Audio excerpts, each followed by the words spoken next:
नमस्कार, मैं हूं संजय शर्मा। आप देख रहे हैं 4 PM न्यूज नेटवर्क।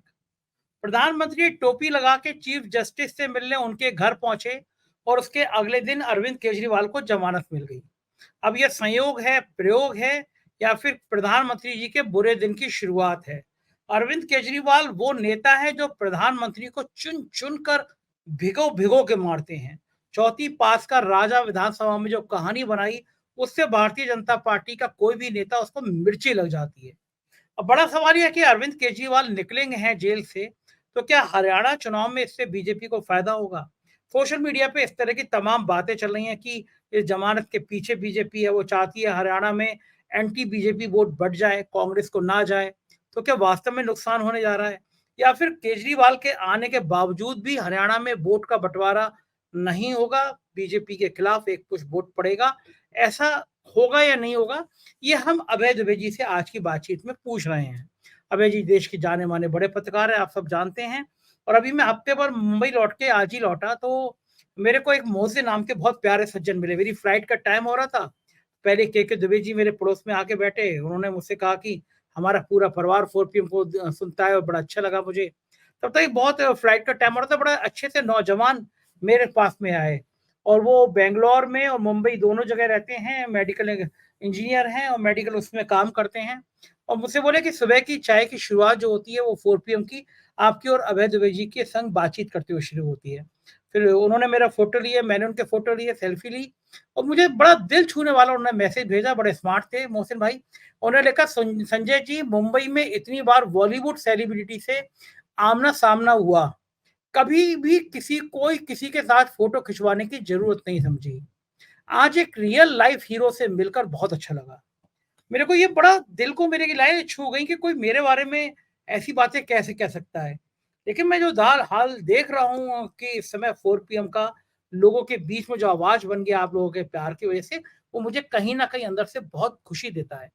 महाराष्ट्र में ढेरों लोग मिले मुझे, सड़क पे चलते हुए मिले, ऑफ़िस से मिले, जो 4 PM के बड़े दीवाने थे। मैं आप सबका हाथ जोड़ के विनम्रता से प्रणाम करता हूँ आपको। आपकी यही प्यार है जो हमें सच बोलने की हिम्मत देता है।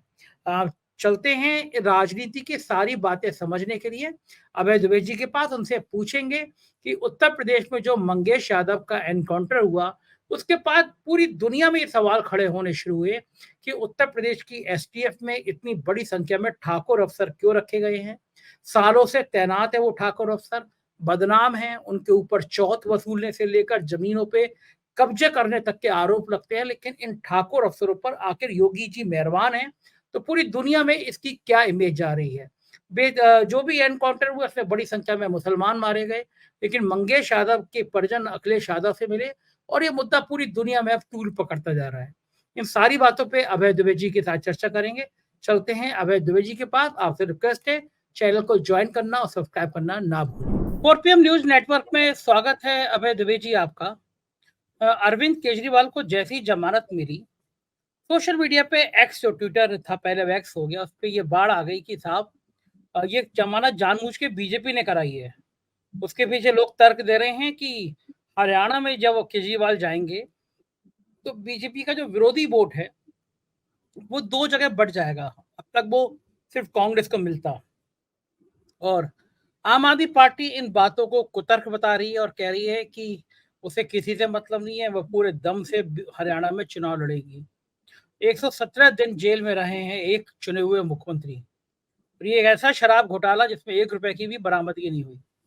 केजरीवाल को आने से हरियाणा में बीजेपी को फायदा होगा या नुकसान होगा, आपका क्या सोचना है? देखिए, मैं इस पे 2 बातें कहूँगा और आपके इस सवाल का जो आपने आखिर में पूछा है, उसका जवाब मैं बाद में दूँगा। पहली बात तो ये है कि अरविंद केजरीवाल को सुप्रीम कोर्ट द्वारा ज़मानत मिलते ही एक पिछले 2 साल से जो नरेंद्र मोदी और भारतीय जनता पार्टी मेहनत कर रहे थे, वो उनकी मेहनत पे तुरंत पानी फिर गया। इस बात को वो मेहनत थी विपक्ष मुक्त लोकतंत्र बनाने की मेहनत थी। ये पूरा प्रपंच जो उन्होंने रचा था पीएमएलए कानून के जरिए, उसकी दफा 45 के जरिए, इस बात को बार-बार कहता हूं और बार-बार कहता रहूंगा क्योंकि ये बहुत जरूरी है इसको कहना। क्योंकि एक कानून बनाया आपने, उस कानून को भी साजिशन बनाया। सुप्रीम कोर्ट ने इस धारा को 2018 में गैर कानूनी घोषित कर दिया था।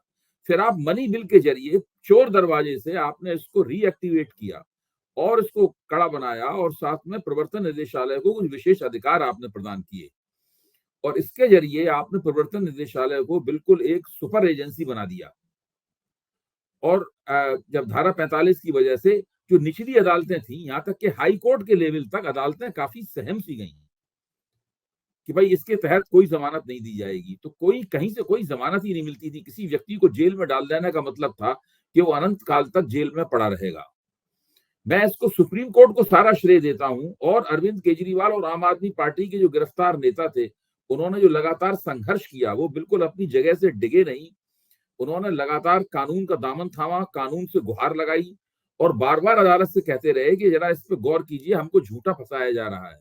अदालत ने भी जब सारे मसलों के ऊपर गौर किया तो पाया कि ये तो केवल जेल में डाले रहने की साजिश है, इसके अलावा और कुछ नहीं है। अदालत ने इन शब्दों का इस्तेमाल तो नहीं किया, लेकिन उनकी तमाम टिप्पणियों को आप देखें तो उससे यही निकल के आता है कि लगातार आम आदमी पार्टी के नेताओं को जेल में डाला जाए। इस तरीके से भाजपा और नरेंद्र मोदी ने दिल्ली को विपक्ष मुक्त लोकतंत्र बनाने की एक प्रयोगशाला बना रखा था। तो सारे प्रयोग यहाँ पे कर रहे थे। अगर इस प्रयोगों में वो कामयाब हो जाते तो इसी तरह के प्रयोग बाहर भी होने लगे थे। झारखंड के मुख्यमंत्री को भी गिरफ्तार किया गया था, लेकिन फिर दूसरे राज्यों में भी इस तरह के प्रयोग होने शुरू हो जाते। अब स्थिति यह है कि सुप्रीम कोर्ट ने एक तरह से स्थापित कर दिया है कि पीएमएलए के तहत जमानत देना अपने आप में कोई अपवाद नहीं होगा। जमानत नियम के अनुसार और नियमानुसार दी जा सकती है। एक रेगुलर बेल वो सभी पीएमएलए के जो अभियुक्त होंगे उनको उनको दी जा सकती है। तो ये एक बहुत महत्वपूर्ण बात है। इससे हमें भारतीय लोकतंत्र की जो शक्ति है उसका आभास होता है। ऐसी शक्ति बांग्लादेश में नहीं थी। वहां शेख हसीना ने मनमानी करके कम से कम पिछले 10 साल से लोकतंत्र को पूरी तरीके से अपने निरंकुश इरादों का बंधक बना लिया था। जबकि भारत में नरेंद्र मोदी ये प्रयोग 1.5 साल से आगे नहीं चला पाए और 1.5 साल में ही उनका प्रयोग पूरी तरीके से ध्वस्त हो गया। उनको वोटरों ने भी मारा और उनको न्यायपालिका ने भी मारा। दोनों तरफ से उनकी पिटाई हुई। अब वो कुछ भी कहते रहे, लेकिन मुझे नहीं लगता कि ये प्रयोग अब वो और ज्यादा आगे चला पाएंगे, क्योंकि बार बार सुप्रीम कोर्ट ने नजीर स्थापित कर दी है। धीरे धीरे निचली अदालतें भी जमानत देने लगेंगी। और आपको ध्यान होगा अरविंद केजरीवाल को जो निचली अदालत थी राउज एवेन्यू की, उसने पीएमएलए कानून में नियमित जमानत दी थी। बाद में हाई कोर्ट ने उस नियमित जमानत पर पाबंदी लगा दी, लेकिन वो नियमित जमानत अरविंद केजरीवाल को निचली अदालत से ही प्राप्त हुई थी। इसलिए इससे साबित होता है कि निचली अदालतें साहस करें तो वो सरकार द्वारा जो जोर जबरदस्ती करके लोगों को झूठे मामलों में फंसाया जाता है उसका निराकरण कर सकती हैं। पहली बात। दूसरी बात, अब ये जो बातें कही जा रही हैं कि साहब कि वो बीजेपी ने जमानत दिलवाई है, पहली बात तो ये है कि ये सुप्रीम कोर्ट का अपमान है। कल जब आपको ध्यान होगा, कल जब मुख्य न्यायाधीश चंद्रचूड़ और नरेंद्र मोदी गणपति की पूजा में उनके घर पे मिले और हम लोग जब उसकी आलोचना कर रहे थे, तब लगातार भारतीय जनता पार्टी वाले कह रहे थे कि आप भाई सुप्रीम कोर्ट का अपमान कर रहे हैं, आप मुख्य न्यायाधीश का अपमान कर रहे हैं। आज भाजपा वाले और उनके तमाम पैरोकार स्वयं ही उनका अपमान कर रहे हैं। इसका क्या मतलब हुआ कि भाई, हाँ, इसका क्या मतलब हुआ कि भाजपा के कहने पर उन्होंने जमानत दे दी। आप पूरे ट्रैक को, पैटर्न को देखें, पूरा पैटर्न है। और जो पिछले कम से कम 3-4 संजय सिंह की जमानत से ही पैटर्न शुरू होता है। मनीष सिसोदिया को जमानत मिलती है, के कविता को जमानत प्राप्त होती है, विजय नायर को जमानत प्राप्त होती है और अब अरविंद केजरीवाल को जमानत प्राप्त होती है। एक तरह से अरविंद केजरीवाल की जमानत एक फोरगॉन कंक्लूजन था। केवल जमानत की घोषणा होनी थी। हम सब लोग जानते थे कि उनको तो जमानत मिलेगी ही मिलेगी। आप निचली अदालतों का रवैया देखिए कि भाई जब वो हाई कोर्ट के पास गए इस जमानत सीबीआई के केस के मामले में, तो हाई कोर्ट में न्यायाधीश ने इस मामले को सुनने के लिए स्वीकार कर लिया। अगर उन्होंने हाई कोर्ट में गलत दायर किया था मामला, तो उन्हें शुरू में ही कह देता हाई कोर्ट कि भाई हम आपके इस मामले को नहीं सुनेंगे, आप लोअर कोर्ट में जाइए। लेकिन उस मामले को उन्होंने सुना, समय लगाया उसके अंदर, उसके बाद फैसला रिजर्व रखा और उसके बाद कह दिया कि अब आप लोअर कोर्ट में जाइए। तो वो लोग लोअर कोर्ट में जाने के बजाय सुप्रीम कोर्ट में चले गए।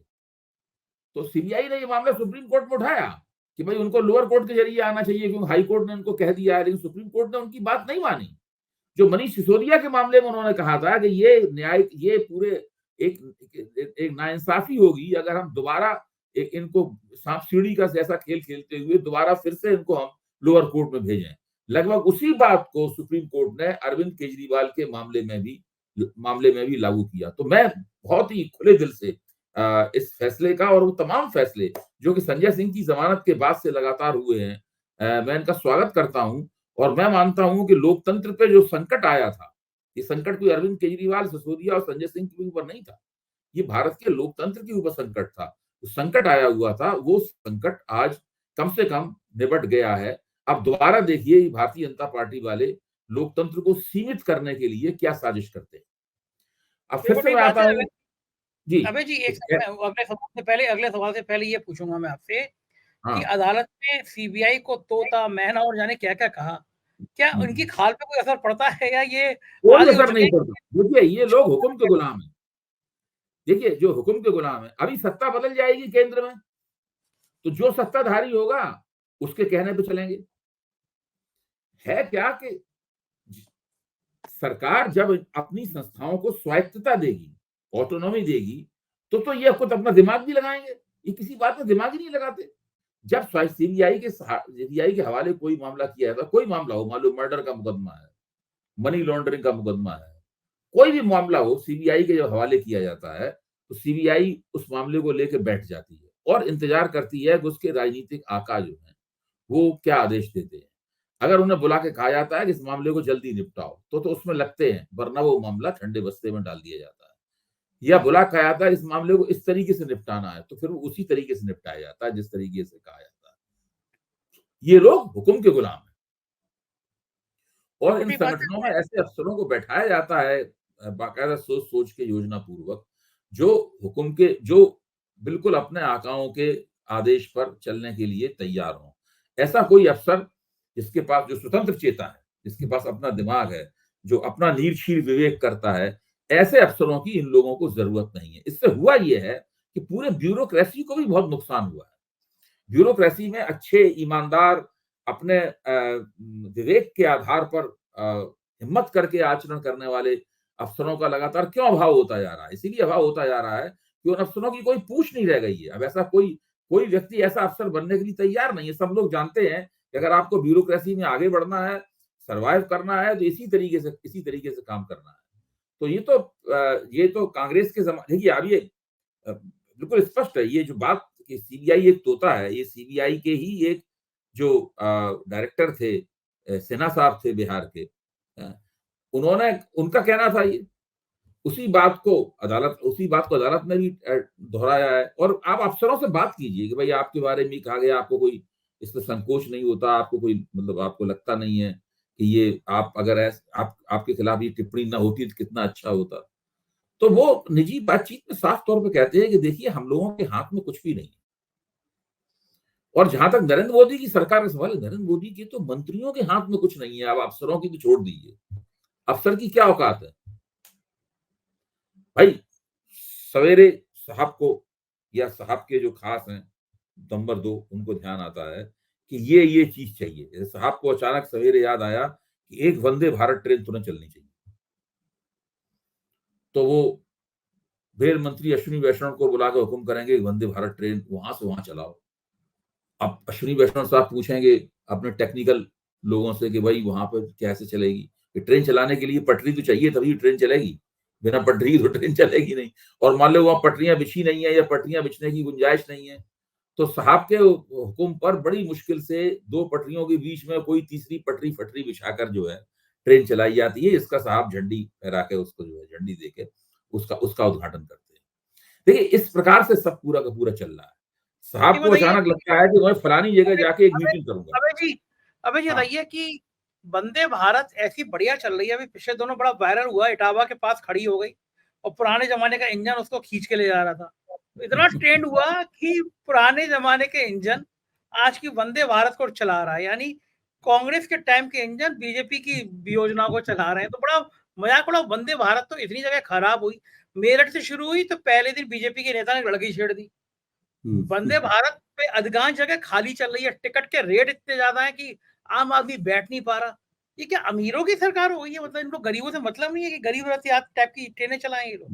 भाई देखिए, इस पूरी सरकार का फंडा ये है, मुझे पता नहीं आगे आने वाली सरकारें किस तरीके से काम करेंगी, क्योंकि आमतौर पर हिंदुस्तान में ये है कि जो मौजूदा सरकार की कमियां होती हैं, आने वाली सरकारें उसको ठीक नहीं करती, वो ही उन कमियों को आगे बढ़ाती रहती है। लेकिन खैर मैं उसमें नहीं जा रहा हूँ। मेरी आदत असल में आलोचना करने की है, इसलिए मैं बहुत लोगों को लपेट लेता हूँ। मेरा कहना यह है कि इस सरकार की आदत है, साहब को लगा हमें वहां फलानी जगह मीटिंग करनी है, फिर एकदम आनंद फानन में मीटिंग का बजट क्या होगा ये तय होता है। तो मीटिंग के 15 दिन पहले उसका प्रचार शुरू हो जाता है। पता लगा 60 करोड़ रुपए जो है मीटिंग के प्रचार का बजट है, और बाकी और 40, तो एक एक मीटिंग पे 100 करोड़ रुपया खर्च होता है। तो ये हालत है। पूरा मामला ये है कि मोदी जी भीषण भाषण देंगे, अमित शाह प्रबंधन करेंगे और भारतीय जनता पार्टी की गाड़ी आगे बढ़ती जाएगी। अच्छा, ये अबे जी ये कौन कहता होगा कि अब ये बड़ा ठेका निकल गया, ये गुजरात के लोगों को देना है? ये मोदी जी कहते होंगे, अमित शाह कहते होंगे? ये कौन कहता होगा कि भाई हर जगह का बड़ा ठेका गुजराती भाई करेंगे? ये योजना कौन बताता होगा? इसको कहने की क्या जरूरत है? अरे इशारा ही काफी है। कौन कहता होगा? कहने की क्या जरूरत है? ये तो एक स्वाभाविक बात है।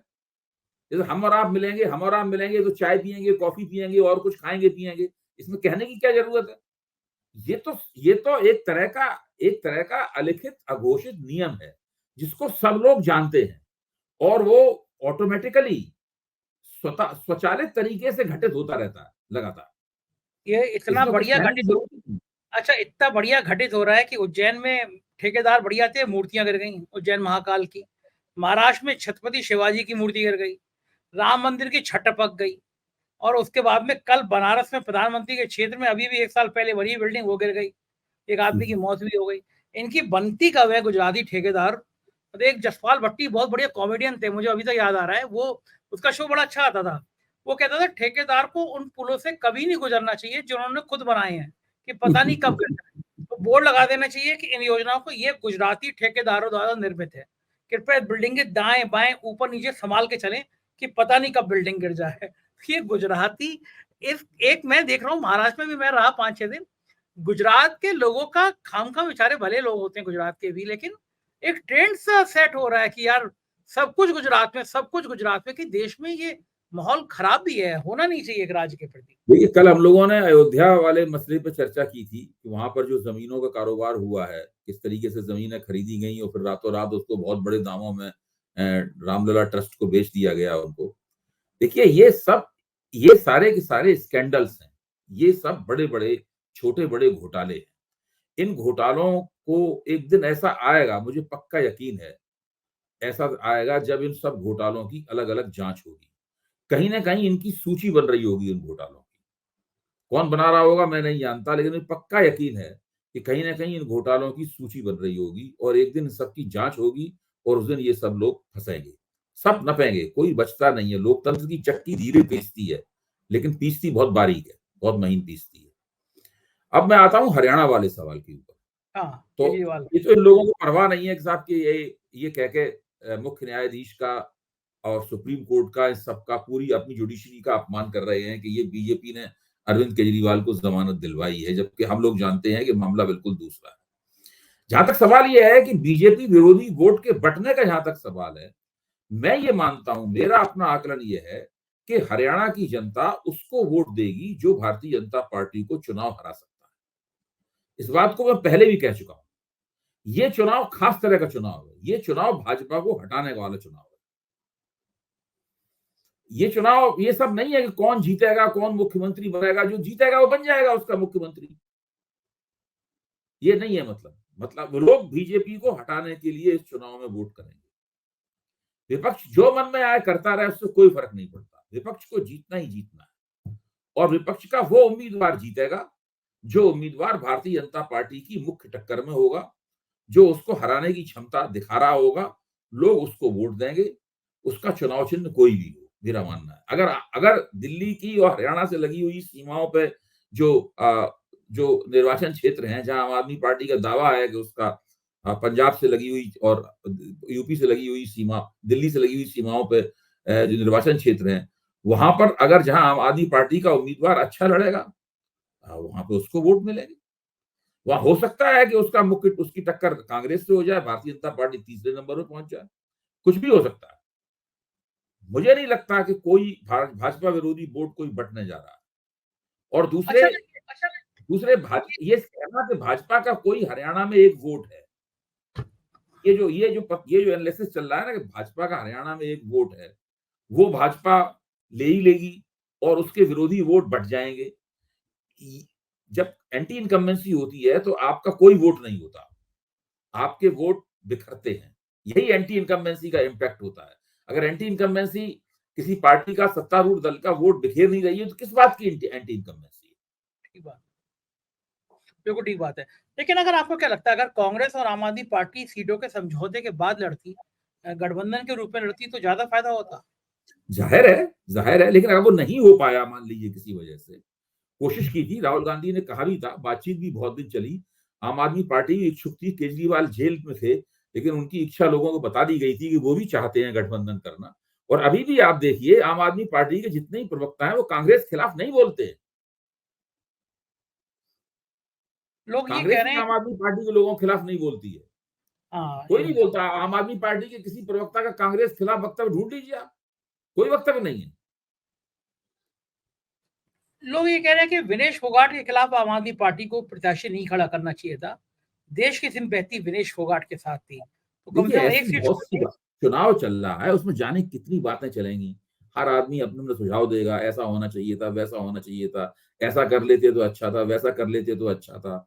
अब ये भी चर्चाएं चल रही है कि राहुल गांधी की शादी किसी से हो रही है, वो उससे बड़ा गजब हो जाएगा एकदम। तो ये पता नहीं क्या क्या लोग सुझाव देते रहते हैं। तो ये, जबकि जो नेता लोग हैं वो जानते हैं चुनाव कैसे लड़ा जाता है। हम लोग राजनीतिक समीक्षक हैं, हम चुनाव लड़ते नहीं है। हमने तो आज तक किसी को टिकट नहीं दिया, ना हमसे किसी ने टिकट मांगा। तो हम लोग चुनाव नेताओं को, पार्टियों को चुनाव लड़ने का सुझाव नहीं दे सकते। उन्होंने जो काम, हम ये नहीं कह सकते आपको ये करना चाहिए था, उन्होंने जो काम किया है उसकी समीक्षा हम कर सकते हैं।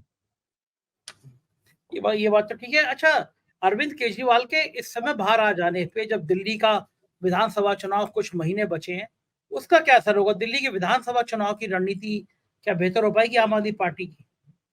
भाई, इसमें तो कोई शक ही नहीं है कि अरविंद केजरीवाल केवल आम आदमी पार्टी के नेता नहीं है, बल्कि दिल्ली के एकमात्र नेता हैं जो पिछले 2013 के बाद से जो हालात बने हैं, 2013 में आम आदमी पार्टी ने पहला चुनाव लड़ा था, उससे दिल्ली में जो हालात बने हैं उसमें हुआ ये है कि नेता के तौर पर अरविंद केजरीवाल की हस्ती लगातार मजबूत होती गई है। और ये कांग्रेस का और भाजपा का दुर्भाग्य है और उनकी अपनी अक्षमता है कि वे इतने लंबे समय में भी दिल्ली में कोई नेता नहीं खड़ा कर पाए। आज भी भारतीय जनता पार्टी के पास कोई ऐसा नाम नहीं है, ऐसी कोई हस्ती नहीं है जिसको वो कहे कि भाई ये हमारा नेता है। आप देखिए, भाजपा ने कितने लोगों को नेता बना के चुनाव लड़ा है। मदन लाल खुराना भाजपा के पहले मुख्यमंत्री थे, मदन लाल खुराना को हटाया गया, साहिब सिंह वर्मा को बनाया गया, फिर साहिब सिंह वर्मा को हटाया गया, सुषमा स्वराज को बनाया गया। और वो चुनाव इसमें शीला दीक्षित ने भाजपा को हराया था पहली बार। वो चुनाव सुषमा स्वराज के नेतृत्व में भाजपा लड़ रही थी, वहां पे इनकी पराजय होती है। उसके बाद 2013 में हर्षवर्धन को भाजपा ने अपना चेहरा बनाया, भाजपा वो चुनाव भी नहीं जीत पाई। उसके बाद 2015 के चुनाव में किरण बेदी को चेहरा बनाया गया, किरण बेदी खुद भी अपना चुनाव हार गई और भाजपा की केवल 3 सीटें रह गई। 2020 के चुनाव में किसी को भाजपा ने चेहरे के तौर पर नहीं उतारा और आज भी भाजपा को नहीं पता है कि उनका मुख्यमंत्री पद का उम्मीदवार कौन होगा। कांग्रेस को भी नहीं पता है कि मुख्यमंत्री पद का उनका उम्मीदवार कौन होगा। तो दिल्ली की जनता के दिमाग में तो एक ही व्यक्ति है जो मुख्यमंत्री, जिसकी शक्ल मुख्यमंत्री का पर्याय है, मुख्यमंत्री का पर्यायवाची है, उसका नाम है अरविंद केजरीवाल। तो अरविंद केजरीवाल के बाहर आने से विधानसभा के चुनाव पर एक निर्णायक असर पड़ेगा।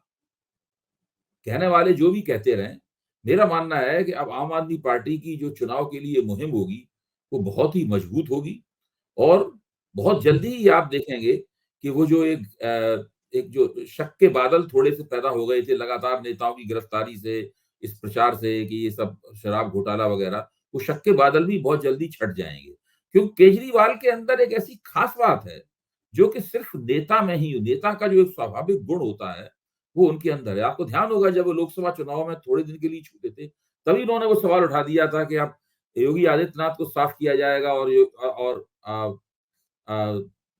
उनको अमित शाह को मुख्यमंत्री बनाया जाएगा। तो वो उस सवाल से भाजपा के हलकों में भगदड़ मच गई थी। ये काम केवल केजरीवाल कर सकते हैं। वो जो है इन सब की खुराफातों में चूंकि वो इतना स्ट्रांगली बोलते हैं, उसका मैसेज बहुत दूर तक जाता है। इस बीच में आज एक बड़ी घटना ये हुई कि एक सोशल मीडिया पे वायरल हो रहा था कल कि तमिलनाडु के एक बड़े व्यापारी अन्नपूर्णा योजना चलाते हैं, उन्होंने जीएसटी पे कुछ सवाल पूछ लिए थे भरी मीटिंग में। तो निर्मला सीतारमन के सामने माफी मांगता हुआ वीडियो वायरल हो रहा है। मतलब इस सरकार पे बड़े साहब तो बड़े मियाँ, तो बड़े मियाँ, छोटे मियाँ सुभान अल्लाह। मतलब मोदी और अमित शाह के खिलाफ बोलना तो गुनाह था।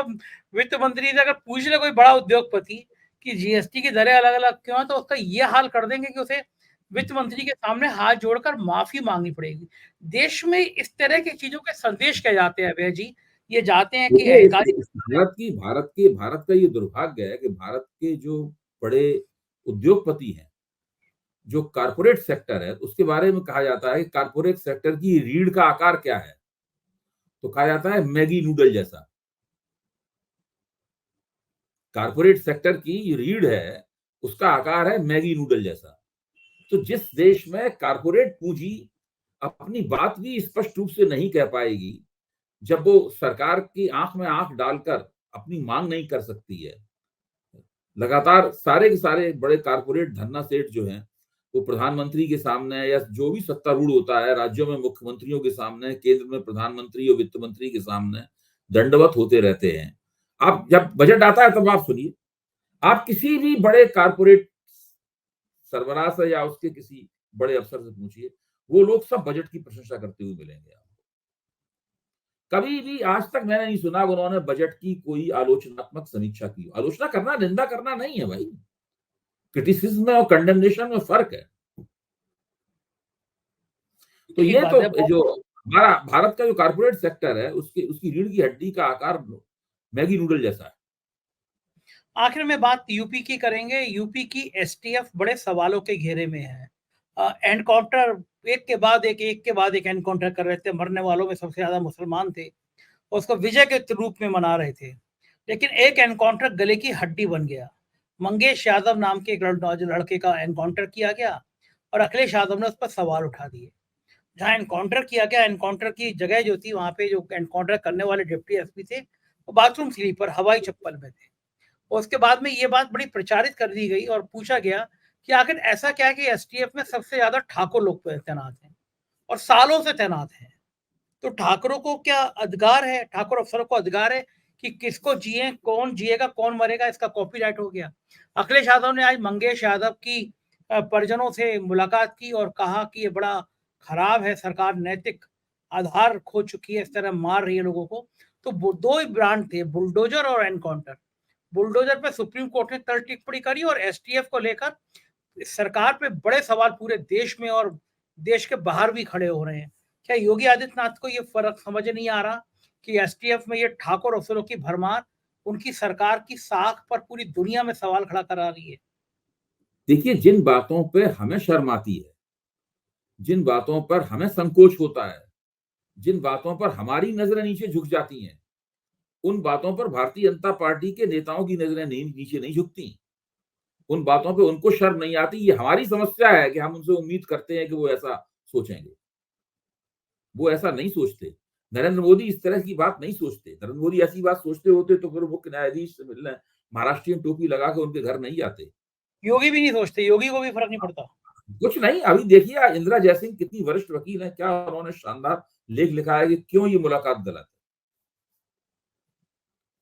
है। इंदिरा जयसिंह तो सुप्रीम कोर्ट की सीनियर लॉयर है, कितनी बड़ी। इंडियन एक्सप्रेस में उनका लेख है कि क्यों इस मुलाकात में कब समस्या क्या है इसके ऊपर। तो मैं कहना ही चाहता हूं, इसकी आप नेता देखिए, अब देश में राजनीतिक नेता, खासतौर से जो सत्तारूढ़ दल के नेता हैं, वो लोग ऐसे नहीं रहे कि उन्हें किसी बात पर शर्मिंदा किया जा सके। शर्मिंदा करने वाला खिसिया के अपनी कोशिश बंद कर देगा, वो नहीं होंगे शर्मिंदा किसी भी कीमत पर। ये तो मानते हैं कि हम तो बुलडोजर चला रहे हैं, हम ऑपरेशन लंगड़ा चला रहे हैं, हम लगातार फर्जी मुठभेड़ें कर रहे हैं, हमारी तो शान शौकत बढ़ रही है उससे, हमारी टोपी में और कलगियां लग रही हैं। जबकि मैं तो ये मानता हूँ, मेरा पहले भी मैंने 4 पीएम के मंच पे सुझाव दिया था और फिर सुझाव दे रहा हूँ कि अखिलेश यादव को और कांग्रेस को मिलकर इस मुद्दे को अंतर्राष्ट्रीय स्तर पर मानवाधिकार के प्रश्न के तौर पे उठाना चाहिए। ये सीधे-सीधे एक्स्ट्रा जुडिशियल किलिंग्स का मामला है। इनको एक्स्ट्रा जुडिशियल किलिंग्स बोलते हैं। ये एक्स्ट्रा जुडिशियल किलिंग का मामला है। इस मसले को उठाना चाहिए और ग्लोबल फोरम्स में ले जाना चाहिए। इसमें एमनेस्टी इंटरनेशनल है और दूसरे इस प्रकार के और संगठन हैं, जिनके अंदर ले जाना चाहिए। यूनाइटेड नेशंस में इसको बात रखने की कोशिश करनी चाहिए। ये जब ऐसा करेंगे तभी ये समस्या दूर हो पाएगी। ये भारतीय लोकतंत्र की बहुत पुरानी विकृति है। भारतीय जनता पार्टी ने उसको नए मुकाम तक पहुंचा दिया, लेकिन विकृति पहले से चली आ रही है, फर्जी मुठभेड़ों की। और इसको जब तक इसके खिलाफ जम के टक्कर नहीं ली जाएगी और नियोजित रूप से इसके संघर्ष नहीं किया जाएगा, तब तक ये विकृति खत्म होने वाली नहीं है। बिल्कुल ठीक कहना है। बहुत बहुत शुक्रिया अभय जी, आपने हमें समय दिया, हमसे बातचीत करी। Thank you sir. तो ये थे अभय दुबे जी। मुझको यकीन है आपको ये बातचीत पसंद आई होगी। मुझे अपनी राय से जरूर बताइएगा, अवगत कराइएगा। आपकी राय मेरे लिए बहुत महत्वपूर्ण है। शुक्रिया, थैंक यू।